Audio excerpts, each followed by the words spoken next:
네, 오늘도 대선 특집으로 본격적으로 시작을 해보겠습니다. 목요일에 내 남자와 함께합니다. 어서 오십시오. 네, 안녕하세요. 어서 오십시오.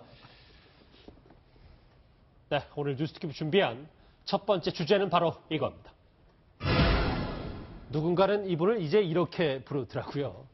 갑옷 입은 유순신, 회군 의원 더 있다. 이 얘기입니다. 이순신 장군의 12척의 배를 빌어서 호소했던 유승민 후보의 진정성이 정말로 통하고 있는 걸까요? 어제부터 오늘까지 유세장이 좀 달라진 것 같습니다. 저희가 화면으로 만나보겠습니다. 네가 떠나면 남겨진 내가 눈물 수 없이 많은 말을 될 거라. 너는 믿고 있겠지만 내게 미안하겠지만 난 괜찮아. 나를 동정하지는 마.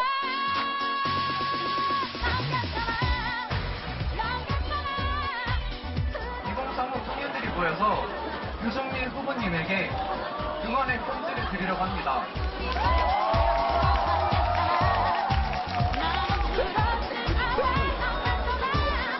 양쪽의 다른 정치를 개척해 주신 분들 정말 필요합니다.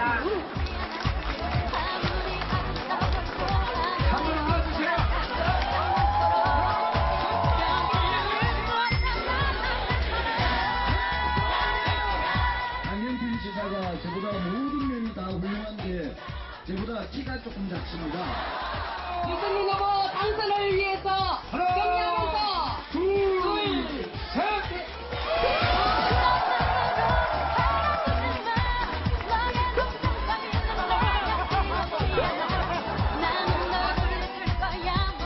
신에게는 12척의 배가 납니다.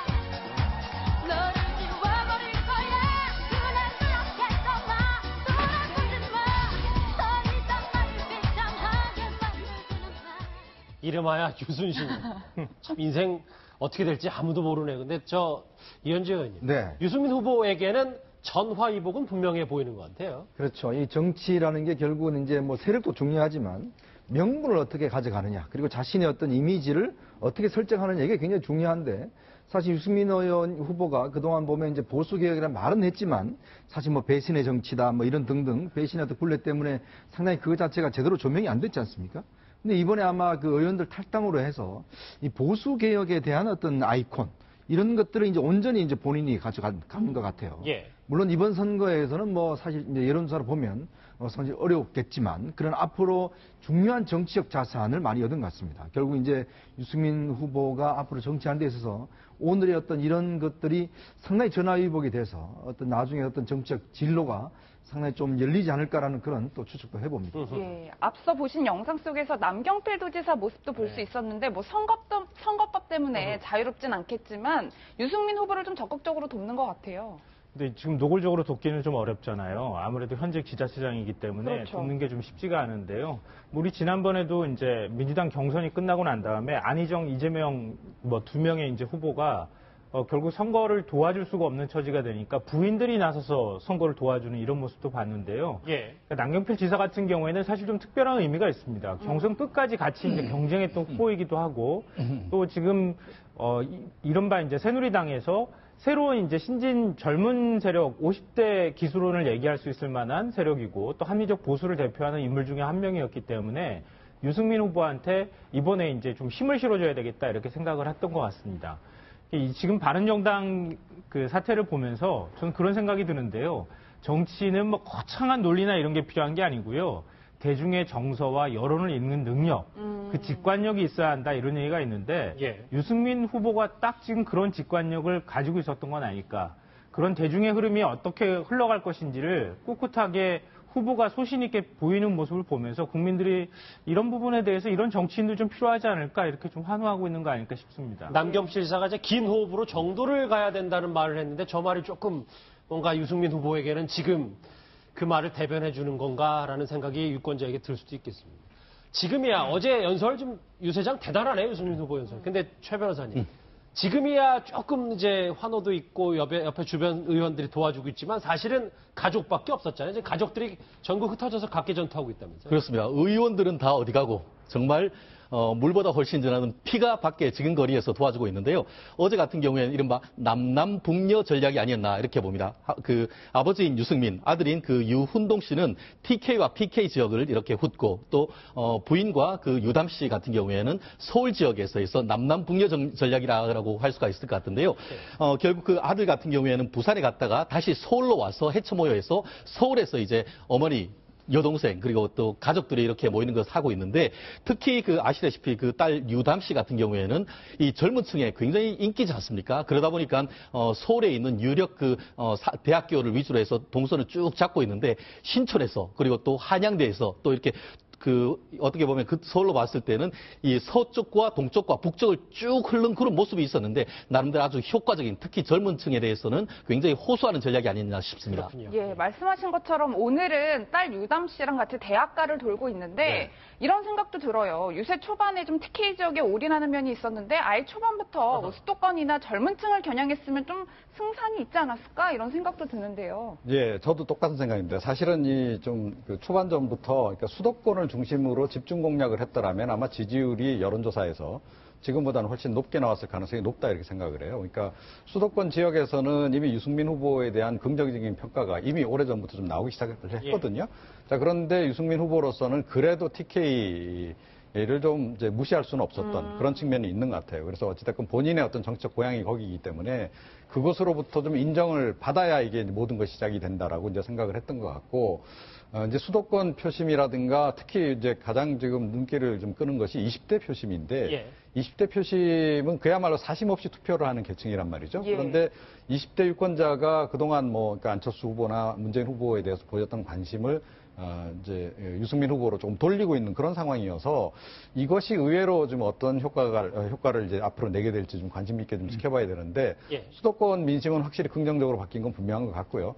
TK까지도 과연 그 영향을 받을지 그 여부에 따라서 향후의 지지율 상승 여부가 결정되지 않을까 이렇게 생각합니다. 지금은 이제 말씀하십시오. 저는 그 유승민 후보 보면서요, 데뷔한 지 한 20년 된 가수가 한 번 빵 터진 뭐 그런 느낌도 받아요. 아하. 그동안에 굉장히 고생을 많이 했는데 지지율은 오르지 않았잖아요. 우리 트로트 가수들도 굉장히 열심히 노래 부르고 다니는데 아무도 알아봐주지 않다가 어느 날 노래 한 곡으로 빵 터지면은 국민들한테 엄청난 히트를 기록하기도 하잖아요. 예. 그래서 저는 이번 일이 계기가 없었으면은 사실 TK에서 했든 아니면 서울에서 했든 큰 효과가 없었을 것이다. 비슷했을 거라고 봐요. 그러니까 어떤 계기가 이래서 굉장히 중요한데요. 국민들이 유승민 후보를 다시 보기 시작했잖아요. 특히 젊은 층 같은 경우에 그동안의 유승민 후보하고 홍준표 후보의 변별력이나 차별성을 잘 못 느꼈을 수도 있거든요. 근데 이번 기회에 다시 들여다보니까 유승민이라는 가수가 다시 보이기 시작하는 거예요. 똑같은 트로트 노래를 불렀다 하더라도 이제는 트로트가 아니라 새로운 세대에 맞는 트로트 노래를 부르고 있구나 하는 점들을 다시 발견하게 된 거죠. 그래서 유승민 후보가 이제는 좀 새롭게 보이고 우리 이제 주식시장에도 그런 것처럼 기업 가치만 주가에 반영되는 건 아니거든요. 거기에 플러스 알파, 기대 심리 이게 들어가는 건데 유승민 후보가 그 기대 심리를 이제 딛고 올라가기 시작했다. 저는 그렇게 봅니다. 탈당파 의원들이 유승민 후보의 가치를 더 올려준 셈이 됐네요. 젊은 층 공략에 오늘은 나서고 있는데 TK 가수도 이런 얘기를 한마디 했습니다. 목소리 들어보시죠. 조계사 부처님한테는 아내를 보내고 동화사 부처님한테 제가 왔습니다. 솔직히 말씀드려서 기 좀 받으려고 왔습니다. 눈을 뜨고 똑바로 보고 똑바로 생각하고 모든 걸 빠르게 하겠습니다.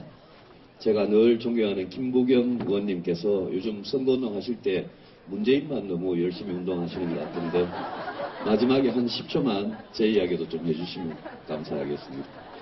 예. 유승민 후보 여유가 많이 생겼네요. 이현정 의원. 네. 어제 김부겸 의원, 그러니까 뭐 민주당 김부겸 의원이 본인 얘기 좀 해달라고 했다는 농담도 했는데 TK에서 뭐 젊은 층이야 지금 다 공감합니다만 TK에서 다시 재평가가 되겠습니까?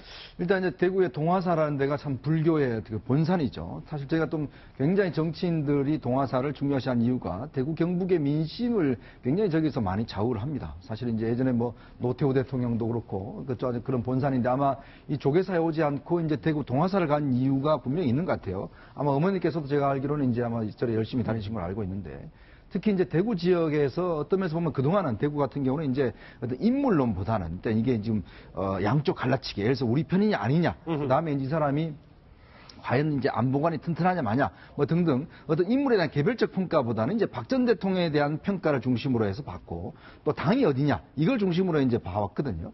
그런 면에서 본다면 이번에 어떤 그 바른정당 의원들의 탈당을 계기로 해서 이제는 이런 어떤 당을 좀 뛰어넘어서 어떤 인물에 대한 좀 정확한 판단을 하고 그다음에 유승민 의원이 그동안 주장했던 과연 보수 개혁이라는 게 뭔가 이런 부분에 대한 좀 귀를 기울일 수 있는 저는 아마 그런 계기는 마련했다고 봅니다. 그 TV 토론을 통해서 나타나는 걸 보면 사실 이제 홍준표 후보와의 어떤 좀 이 차별성들이 좀 나타나지 않습니까? 그러니까 보수가 정말 이제는 어떤 면에서 보면 좀 정경규청 이런 거 하지 말고 좀 따뜻한 보수를 지향을 해야 된다. 이런 부분에 대해서 이제 좀 귀를 열어달라 이런 어떤 이야기를 했을 텐데 아무래도 좀 늦은 감은 있긴 하지만 그래도 유승민 의원이 예전같이 대구에서 홀대받고 배신자 소리를 배신자라고 하는 거죠? 이런 것들은 이제 앞으로는 없지 않을까라는 그런 좀 생각을 해봅니다. 예. 저는 김부겸 의원한테 뭔가 부탁을 했다는 게 굉장히 의미심장하다고 봐요. 그러니까 김부겸 의원도 똑같이 사실은 주목 별로 못 받았잖아요. 대구에서 3번씩이나 도전한 끝에 결국은 이제 야권에서 처음으로 대구에 이제 깃발을 꽂았는데요. 일종의 바보 김부겸의 이미지를 유승민 후보가 가져가는 거예요.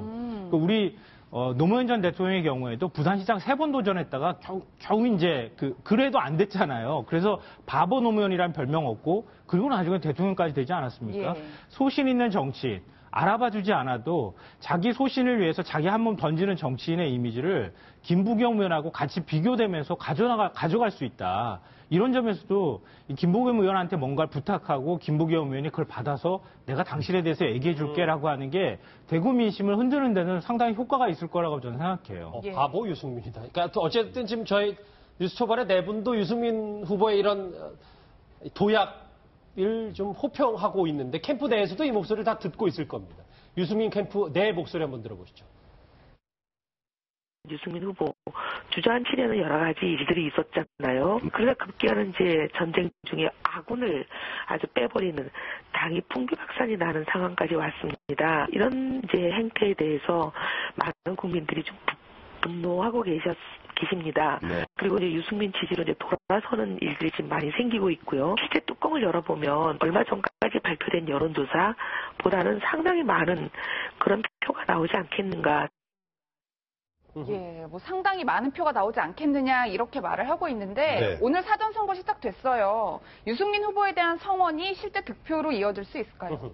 저는 어느 정도 득표율은 좀 지금 이제까지 발표된 지지율보다는 확실히 좀 높아질 가능성이 높다 이렇게 생각을 합니다. 그러니까 저는 유승민 후보를 이 보수의 노무현이라고 좀 표현을 좀 하고 보수의 노무현이요. 예, 이라고 하곤 하는데요. 예. 그러니까 사실 굉장히 저평가된 주식이었던 거죠. 그리고 노무현 전 대통령도 이제 결국 이제 굉장히 어떤 고난의 과정을 통해서 마지막에서야 이제 인정을 받는 그런 그 행보를 보였는데 유승민 후보도 마찬가지다. 그러니까 굉장히 능력에 비해서 평가가 좀 저평가되어 있던 것이 이제 제대로 온당하게 좀 평가되기 시작한 것이고 그리고 이제 조금 전에 동화사 이제 얘기가 나왔는데 동화사가요 그쪽 지역 그러니까 영남권에서는 이른바 기도발이 굉장히 잘 받는 그런 일종의 그쪽 불교 신도들 사이에서는 약간의 그런 성지 가운데 한 곳으로 통합니다. 그러다 보니까 당연히 동화사에 불교 신도들이 많이 가죠. 아마 그 표심을 상당히 노렸을 것이고 그리고 어머니께서 굉장히 독실한 그러니까 굉장히 불교 신자 아니십니까? 이제 그것도 어느 정도는 이제 효과를 좀 노리려고 이제 갔던 게 아닌가. 그야말로 기바 들어간 게 이제 맞는 것 같고. 예. 그러니까 이번에 사실은 홍준표 후보의 이른바 덕이 없다는 그 발언과 그리고 그 13명의 그 이른바 진짜 배신자. 이 사람들이 결국은 이제 그 유승민 후보를 지금 살려내는 그런 역할을 좀 한 게 아닌가 이렇게 생각합니다. 그렇군요. 어쨌든 오늘부터 이제 사전투표가 시작됐기 때문에 단일화는 뭐 사실상 물 건너간 게 아닌가 싶기도 하지만 김성환 평론가님 보니까 유승민 후보의 이런 부가가치가 계속 올라가니까 단일화 얘기 또 조심스럽게 안 나올 수는 없는 것 같아요. 안철수 후보와요. 근데 뭐 박지원 대표도 얘기를 했다고 하는데요. 단일화 협상이나 뭐 협의가 오고 가기는 한 것 같습니다. 예.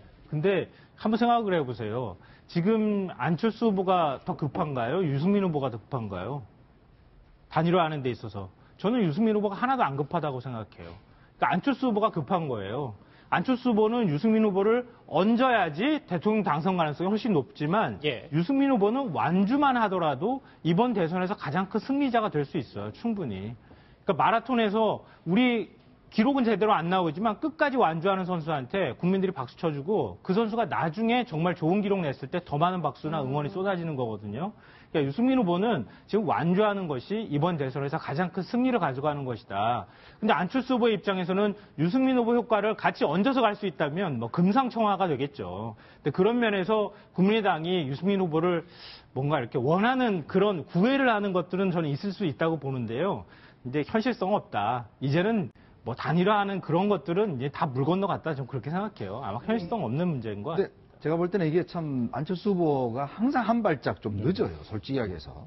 왜냐하면 본인의 지지도가 좀 상승했을 때에 좀 어떤 좀 새로운 어떤 구도를 짠다든지 이런 것도 하고 또 예를 들어서 유승민 후보가 지금 뜨기 전에 어려웠을 때 좀 자강론 말고 이래 유승민 후보를 좀 손을 내밀었다면 그렇네요. 충분히 그런 것들을 좀 했을 텐데 항상 딴 집이 잘 되고 자기가 안 되니까 지금 손을 내미는 거 아니겠습니까? 그러니까 항상 보면 연대라는 게 보면 결국 이제 내가 잘 될 때 이 손을 내밀어야지만이 반대쪽에서 뭔가 그 어떤 효과를 노리고 하는 것인데 지금의 상황을 보면 이제 선거 이제 며칠밖에 안 남았지 않습니까? 이제 그런 상황에 또 유승민 후보 입장에서 본다면 오히려 지금 이렇게 완주한다고 하면 본인의 정치적 자산이 훨씬 더 커질 수 있는 가능성이 충분히 보이는 상황에서 굳이 지금 어떤 면 당선 가능성이나 따져보더라도 본인이 아마 여기 합칠 가능성 이건 제가 볼 때 이미 만약 이게 한 1주 전에 2주 전에 했으면 제가 볼 때는 충분히 승산이 있어요. 예. 그렇지만 이 시간의 타이밍에 결국 정치도 타이밍이 기술이거든요. 근데 이 타이밍을 이미 놓친 것이 아닌가라는 저는 그런 생각이 듭니다. 그렇군요. 근데 저는 이제 김영삼 전 대통령이나 김대중 전 대통령이었다면 이런 순간에 어떤 결단을 내렸을까를 생각을 해보거든요. 굉장히 극적인 결단을 내려야 되는 거죠. 그러니까 막말로 정말로 그 유승민 후보가 이제 필요하다면 삼고 철회라도 해야 되는 거죠. 예, 안철수 후보 입장에서는요. 그럼요. 문전박대를 당하더라도 그렇게 해야 하는 것이고 그리고 뭐 최악의 경우에는 정말로 이렇게 뜨는 유승민 정말로 이 지금 패권 정치를 청산하겠다고 하는 것이 본래 자기 목표라면 차라리 유승민 후보를 밀어주고 내가 그만두겠다라는 정도의 또 그런 철수를 하란 정도의 말입니까? 아니 만약에 그런 결단까지 한다면 예. 그러면 오히려 저는 안철수 후보에겐 또 다음에 훨씬 더 강력한 기회가 좀 찾아올 것이다 이렇게 생각합니다. 그럼 아마 불가능한 그런 결단이겠죠. 알겠습니다. 조용한 돌풍을 일으키고 있는 유승민 후보와는 반대로 이 탈당파에 대한 비판 여론이 점점 고조되자 유승민 후보 곁에 남겠다는 의원이 또 한 명 추가됐습니다. 오늘 목소리 들어보시죠. 저는 지난 3일 동안 선거혁명을 일으켜주신 유권자 여러분의 의견을 수렴 절차를 밟았습니다. 저에게 주신 준엄한 명령은 합리적이고 상식적인 새로운 가치를 추구하는 보수정당인 바른정당을 지키라는 것이었습니다. 보수의 횃불이 되라는 것이었습니다. 네. 최 변호사님 결국 정운천 의원은 잔류를 선언했네요. 그렇습니다. 33명에서 도대체 얼마까지 빠지냐 했었었는데, 경우에 따라서는 한 18명까지 주는 것이 아니냐 했는데, 또 가까스로 정말 어떻게 보면 유 후보한테는 굉장히 큰 의미가 있죠. 이게 원내 교섭단체냐 아니냐는 그 국회의원 내에서 목소리를 내는데 큰 소리가 있죠. 그런 의미에서 또 정운천 그 의원이 상당히 좀 의미가 있는 그 한석인 것 같은데요. 정운천 의원이 그렇게 얘기를 했다고 하죠.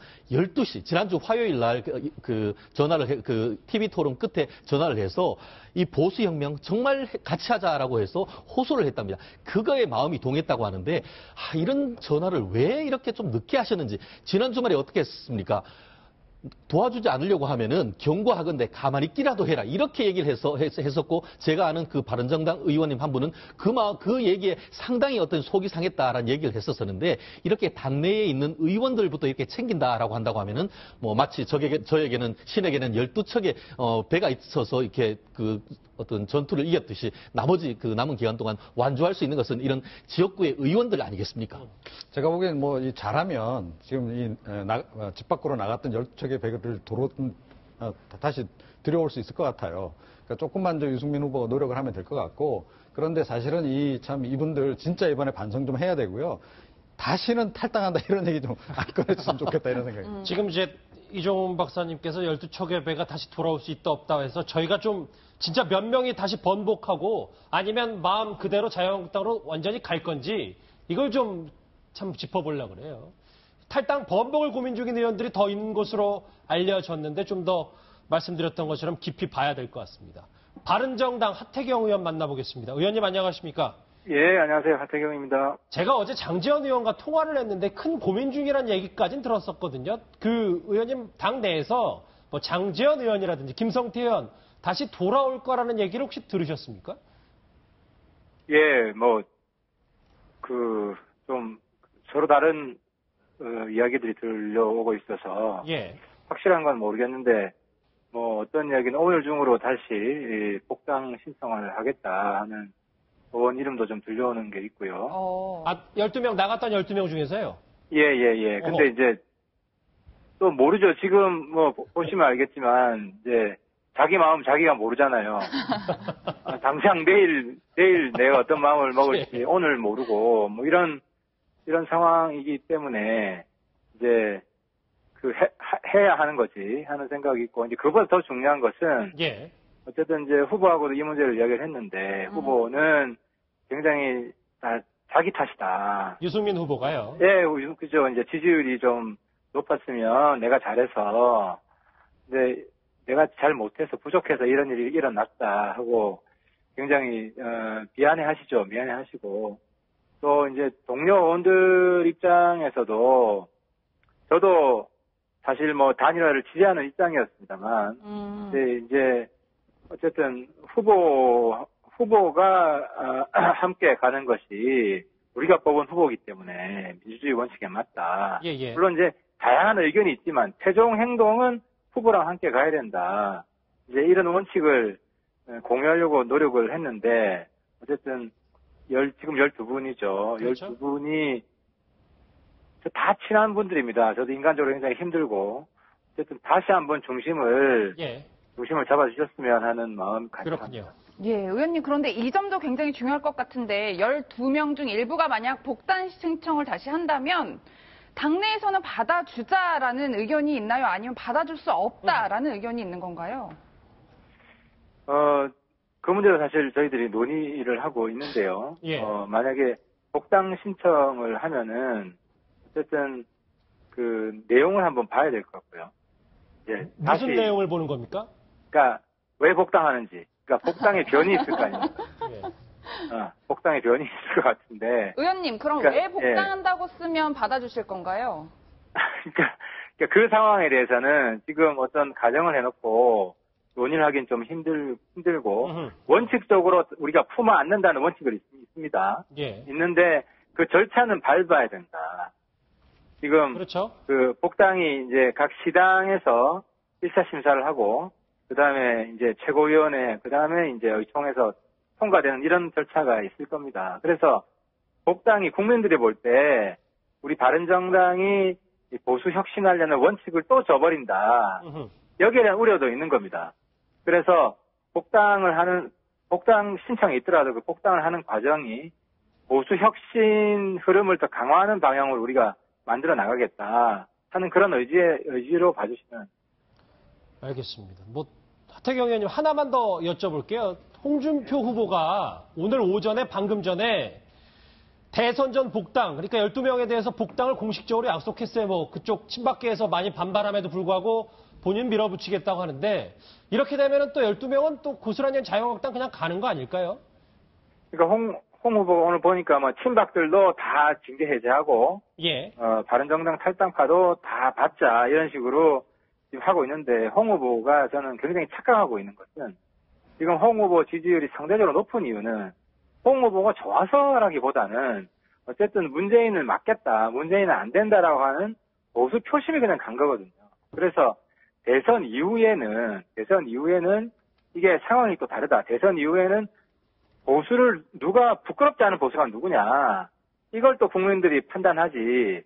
지금처럼 누가 싫어서 누굴 찍어주는 이런 흐름이 계속되지는 않는다고 저는 생각을 하고요. 그래서 홍 후보도 지금 원칙적인 입장을 정해야지 다시 자유한국당 잡탕정당이 되는 거 아닙니까? 친박 징계 다 원칙 없이 풀어주고 이런 식으로 했다가는 제가 볼 땐 홍 후보 본인이 팽당한다.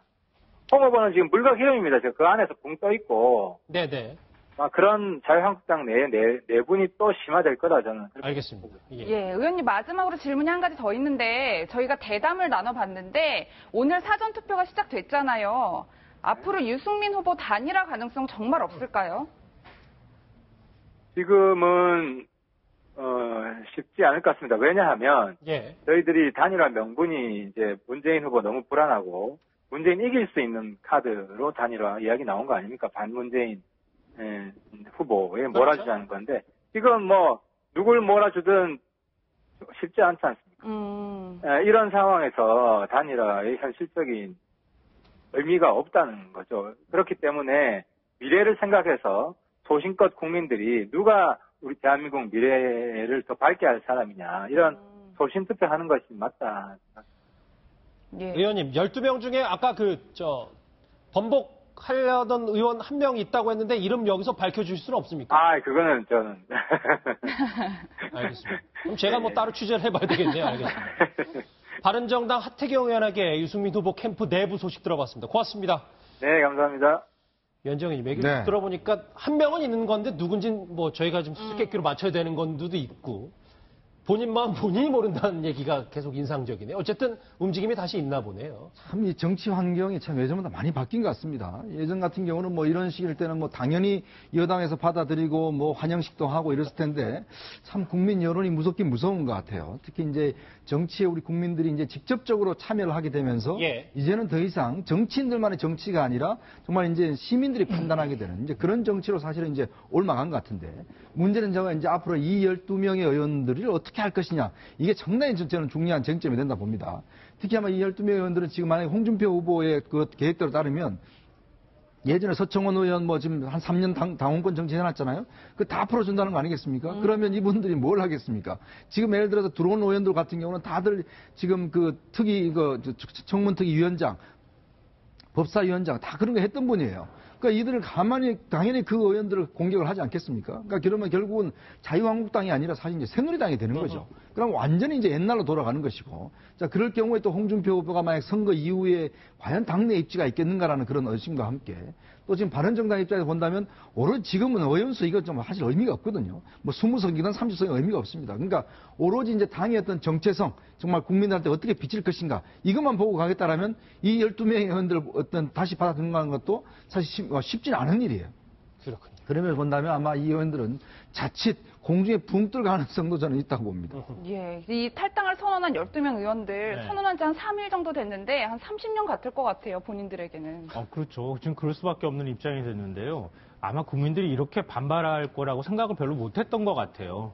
물론 이제 그동안에 탈당을 하는 현실적인 이유에 대해서 여러 가지 얘기가 나왔었잖아요.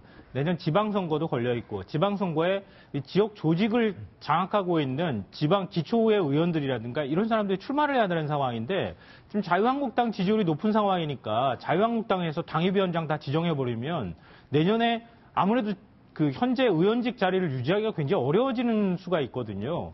그게 지역 어떤 조직을 장악을 해야 그 다음 총선에서 또 국회의원 배지가 또 걸려있는 문제이기 때문에 근데 지금 그것조차도 쉽지 않은 이런 상황이 돼버렸습니다. 이게 이런 상황을 보니까 자유한국당에서도 제가 볼 때는 쉽게 받아들일 것 같지 않아요. 왜냐하면 홍준표 후보가 지금 받아들이겠다고는 하지만 자유한국당에서 내부 반발이 지금 수그러드는 분위기가 아니거든요. 김 선배님, 그것보다 각 의원들 어제 제가 뭐 전화도 해보고 황영철 의원 어제 이 시간에 통화됐었지만 비난 문자 엄청 많이 받는다 그러더라고요. SNS 계정 다 닫아버리고 그랬다는 거 아닙니까? 국민들의 여론의 결을 제대로 못 읽으니까 지금 이런 현상이 발생하는데요. 자유한국당 입장에서도 이제는 철새 낙인이 찍혀있는 의원들 만약에 받아들이면 홍준표한테 결코 득이 된다고 보기가 어려운 상황이 돼버렸어요. 그러니까 바른정당에서도 곧바로 또 받아들이기도 애매해요. 그러니까 황영철 의원처럼 던질까 말까 하다가 바로 그냥 들어가 버렸으면 모르겠는데 일단 나왔던 의원들 다시 받으면 바른정당이 오히려 소신 없는 정당이 돼버릴 가능성이 굉장히 높거든요. 그러니까 방금 전에 말씀하셨던 것처럼 자칫하면 낙동강 오리알 될 가능성이 굉장히 높다. 저는 그렇게 봅니다. 유승민 후보가 오늘 이 탈당 의원들의 복당 가능성에 대해서 이렇게 얘기했습니다. 집중해서 들어보시죠. 탈당하고 복당하는 그거는 정치인으로서는 굉장히 중요한 결심입니다. 제가 새누리당 탈당할 때 저는 뭐 제 정치 생명을 걸어놓고 한 거고요. 그 모든 책임은 정치인은 자기가 다 지는 겁니다. 제가 그분들 뭐 그게 탈당이든 복당이든 그 심정은 제가 충분히 이해하고 복당하는 과정 그 절차는 그거는 당이 정한 원칙대로 따르면 된다고 생각합니다. 네, 앞선 하태경 의원과의 전화 통화에서는 좀 바른정당은 품는 추세다, 품는 뭐 기조다라고 말씀을 하셨는데 유승민 후보 생각은 조금 다른 것 같아요. 글쎄요. 근데 딱 잘라서 안 된다라고 얘기는 안 하지 않습니까? 그러니까 원칙대로 절차에 따라서 이제 하면 된다라고 얘기를 하고 있는 것 자체가 여지는 남겨둔 것이다. 이렇게 일단 봐야 될 것 같고요. 그러니까 뭐 장문의 반성문 받고 그리고 이제 뭐 궁극적으로는 받아들이되 그 받아들이는 시기는 대선 이후로 이렇게 잡는 게 맞겠죠. 그리고 그 사이에 정말 이 12명, 뭐 사실은 13명인데 이 13명의 의원들 어떻게 하는지를 봐야죠. 그러니까 정말로 이 유승민 후보의 당선을 위해서 정말 헌신적으로 열심히 뛴다. 자, 그런다면 뭐 사실은 그런 부분 감안해서 이후에 이제 그 처리 문제를 고려할 수 있는 거 아닌가. 뭐 그런 정도로 정리가 되지 않을까 이렇게 생각합니다. 예. 근데 아까 뭐 김성환 평론가님 공중에 붕 떴다고 말씀하십시오. 아니 저 지금 선거운동도 못해요. 지금 유승민 의원 후보 선거운동 하면은 유승민 후보 오히려 이미지 깎아먹게 돼요. 그러니까 지금 선거운동도 못하는 상황이 돼버렸어요. 제가 볼 때는. 최 변호사님, 최 변호사님. 이게 낙동강 오리알 신세가 될 수도 있고 뭐 품을 수도 있다고 말씀하셨지만 이게 아까 홍준표 후보가 뭐 대선 전에 그냥 복당 약속했으면 또 그냥 이렇게 들어가서 또 시간 지나면 또 자유한국당 의원으로 또 잘 활동할 수 있는 뭐 이런 분위기가 또 되진 않겠어요?